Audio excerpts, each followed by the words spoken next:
Prezados líderes, saudações! Sejam bem-vindos a mais uma edição da nossa rubrica Minutos de Saber. Hoje que vamos na nossa edição número 48 e teremos como tema de estudo a riqueza de um líder. Antes de entrarmos para o tema número 48, vamos nos recordar do que nós tratamos na edição anterior, a edição número 47.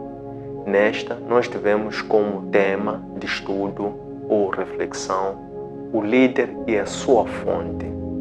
Através deste tema, nós iniciamos o nosso estudo induzindo através de uma questão de pesquisa que nós elencamos ou que nós elegemos para que pudesse criar não só um suspense, mas também pudesse dar certas pistas sobre como é que nós poderíamos explorar este tema.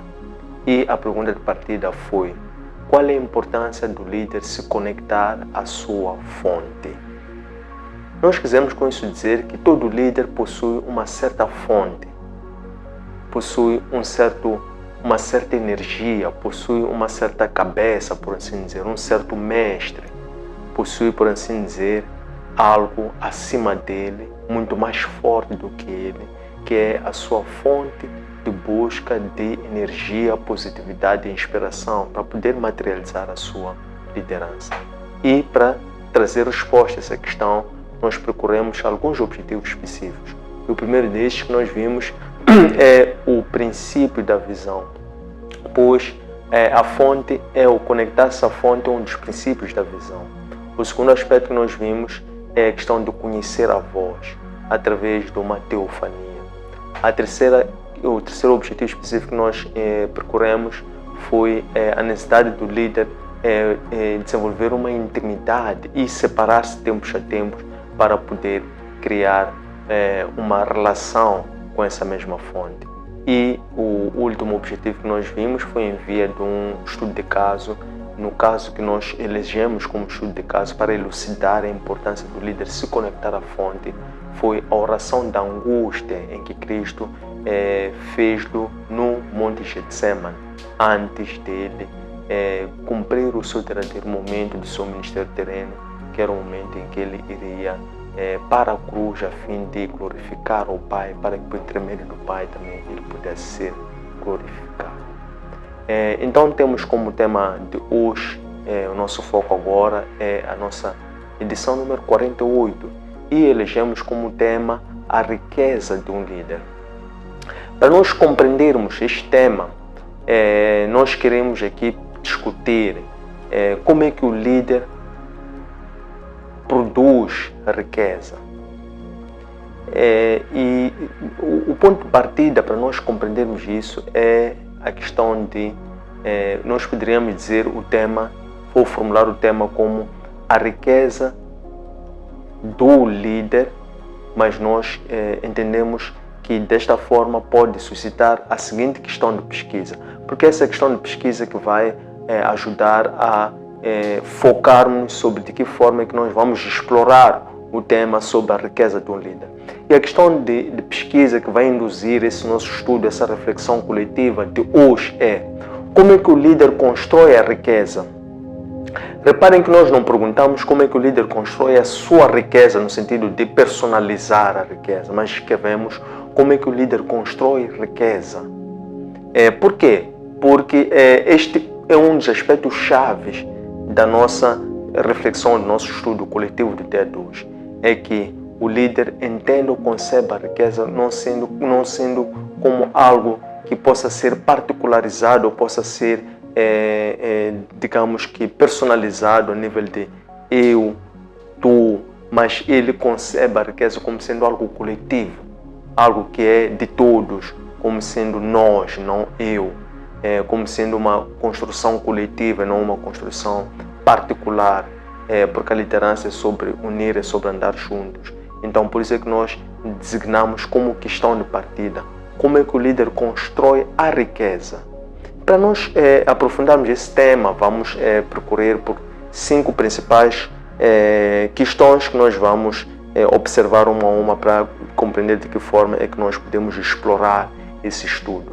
E nós entendemos, elencamos como objetivos específicos da lição de hoje, os seguintes. Primeiro, qual é a importância de amar as pessoas? Segundo aspecto, como é que o líder desenvolve um comprometimento com o crescimento das outras pessoas? Terceiro, como é que o líder constrói um legado na base dos seus valores? O quarto é como é que o líder muda os seus padrões mentais? E por fim, vamos trazer como exemplo ilustrativo da conversa de hoje a parábola dos talentos. Então é sobre isso que nós vamos agora passar a discutir com maior acutilância. Começando com a questão, porque nós queremos responder à questão como é que o líder constrói a riqueza. Então, para nós respondermos isso, vamos ver os seguintes aspectos. O primeiro é que o grande desafio que o líder tem é aprender a amar as pessoas. Por que eu digo isso? Porque você não pode ser líder se não souber amar as pessoas. O que é amar as pessoas? É que amar as pessoas tem um preço. Amar na proporção, no padrão que Cristo nos ensinou, é um amor que incorre num sacrifício. Portanto, todo amor que não incorre em sacrifício, não incorre em dor, isso não é amor.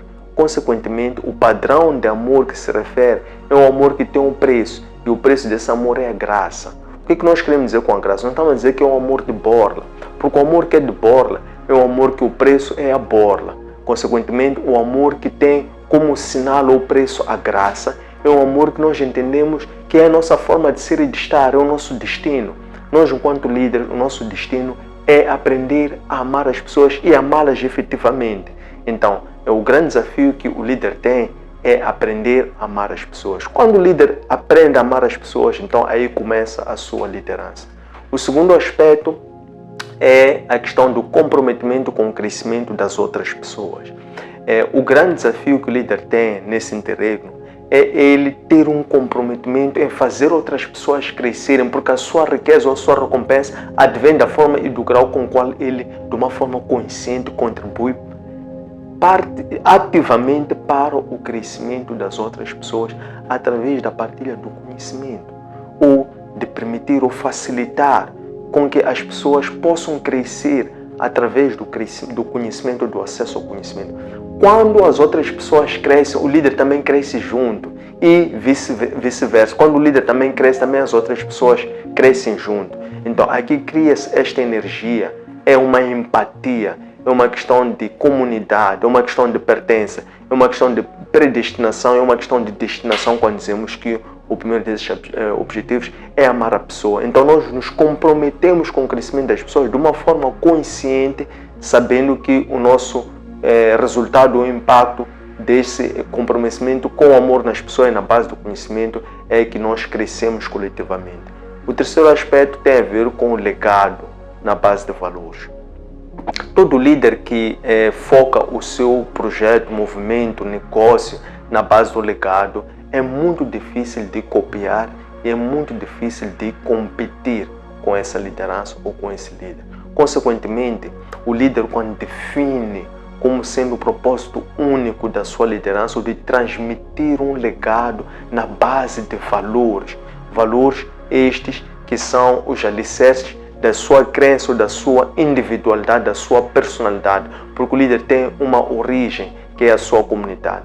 Ele começa a construir os seus valores através da coletividade. Então, lá na base de onde ele vem, ele começa a cultivar e a beber os primeiros valores. E à medida que ele vai se socializando em várias outras subcomunidades que ele vai construindo ao longo do tempo, ele vai formando os valores coletivos. E nessa transação, nessa interação, ele vai validando esses valores coletivos. E quando ele depois incorpora esses valores coletivos naquilo que é a sua marca, naquilo que é a sua comunicação, que é a sua visão, que é a sua missão, então ele aqui passa a construir um ativo intangível. E esse ativo é que passa a ser o seu legado, que ele pretende transacionar para uma dimensão intergeracional. Na verdade, essa marca, ele inicia a sua construção adquirindo, como nós dizemos, os valores na base, na comunidade, pois ele vai aperfeiçoando, vai ajustando, vai capitalizando esses valores através de uma construção coletiva até a sua integração num movimento específico, para que depois esse legado possa ser repassado para outras gerações e possa assim assegurar a continuidade desse mesmo legado, dessa liderança intergeracional, quando estamos a falar de uma liderança nata. No quarto objetivo, temos a ver com a questão da mudança de padrões mentais ou mudança de crença. Significa que o líder, para poder construir uma riqueza que seja coletiva, ele deve deixar de ter uma mente de escassez e passar a ter uma mente de abundância, uma mente de plenitude. Então eu vou explicar o que é isso. Isso tem a ver com qual é a matemática, qual é a lógica matemática que o líder concebe. Se é a lógica da matemática material, a matemática que aprendemos na escola, segundo a qual 1 mais 1 é igual a 2. Então, ele pensa ou entende que se ele der, estará a perder. Então, por via dessa crença, essa lógica da matemática, ele tem uma mentalidade de escassez, porque ele sempre percepciona que ao dar estará a perder. Mas se de contrário o líder mudar os seus padrões mentais e passar a ter uma mente de abundância, uma mente de prosperidade, ele irá perceber que você não pode ganhar sem perder, que você não pode receber sem antes dar. Então ele passa a gostar e a procurar formas de dar. Como? Através da autodoação. Então quanto mais ele se doa para o mundo de uma forma consciente, mudando esses padrões mentais, percebendo que quando ele der, quando ele doar, mais irá receber. Então ele aqui passará a adquirir este caráter de ser alguém que gera abundância, gera prosperidade, gera riqueza coletiva. Por fim, vamos impregnar tudo isso, integrar num exemplo, que é através da parábola dos talentos. Nós sabemos que as parábolas é uma figura estilística que era usada de uma forma recorrente pelo Mestre Jesus Cristo para ele poder ensinar as pessoas na base das suas próprias vivências, da sua própria cultura, através de comparações. Então, no caso da parábola dos talentos, ele exemplifica que certa pessoa adquire e distribui talentos para diversas pessoas. Significa isso que todos nós temos talentos. Não há quem não tenha talentos, não há quem não receba talentos. Mas o mais interessante é ver como é que se comportaram essas 3 pessoas que receberam talentos. Houve uma que recebeu 10 talentos, houve outra que recebeu 5 talentos, houve a terceira pessoa que recebeu 1 talento. As que receberam 10 e 5, porque eram pessoas que tinham essa mentalidade abundante, elas fizeram questão de multiplicar esses talentos que receberam. Então elas transacionaram, comercializaram, puseram esses talentos a adquirirem juros, fizeram esses talentos gerar novos talentos. Quando voltou o dono dos talentos e perguntou pelos seus talentos, eles entregaram não só os talentos que haviam recebido, mas também os talentos que eles haviam multiplicado através desta mente, essa mentalidade abundante, através do amor, através do comprometimento com o crescimento coletivo. É assim que o dono dos talentos te Luís dito que aquele que eles haviam produzido extra, aquele pertencia a eles, era mérito deles, conquanto aqueles deveriam ser repassados para eles, para que eles passassem a governar sobre aquelas nações. Mas, surpreendentemente, aquele que recebeu somente 1 talento, ele responde ao dono dos talentos dizendo que eu sei que tu és muito duro, muito exigente, muito zeloso, e por medo disso tudo, porque eu sei que tu tiras até aquele que nada tem ou pouco tem e dás até aquele que ainda já tem, dás ainda mais aquele que ainda tem. E eu entendendo, achando que isso é rigidez, por medo dessa sua rigidez, eu enterrei este talento. Então está aqui este talento que eu enterrei. É quando ele diz, servo mau, porque se tu realmente sabes que eu sou assim exigente, deverias ter feito diferente. Então, assim concebeste, assim também mereces pelo teu comportamento, pela tua atitude.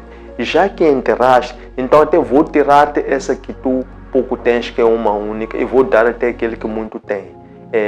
Isso era mesmo para elucidar a questão das mentalidades, a questão dos padrões mentais, a questão do comprometimento com o crescimento dos outros, a questão do amor, o grande desafio, que é amar as pessoas no padrão de Cristo, que é um amor de autodoação, um amor de sofrimento, um amor de renúncia, um amor de pertença, de sentimento de desejo, e isto é que conjuntamente pode responder à questão sobre como é que o líder constrói a riqueza e não a sua riqueza, porque para o líder a riqueza é muito para além desta existência física. A riqueza que o líder verdadeiramente constrói, ele coloca nas pessoas através dos seus atos, das suas palavras, das suas atitudes. Ele é um semeador, é alguém que está sempre a semear riqueza, e essa riqueza ele conserva naquele local onde a riqueza nunca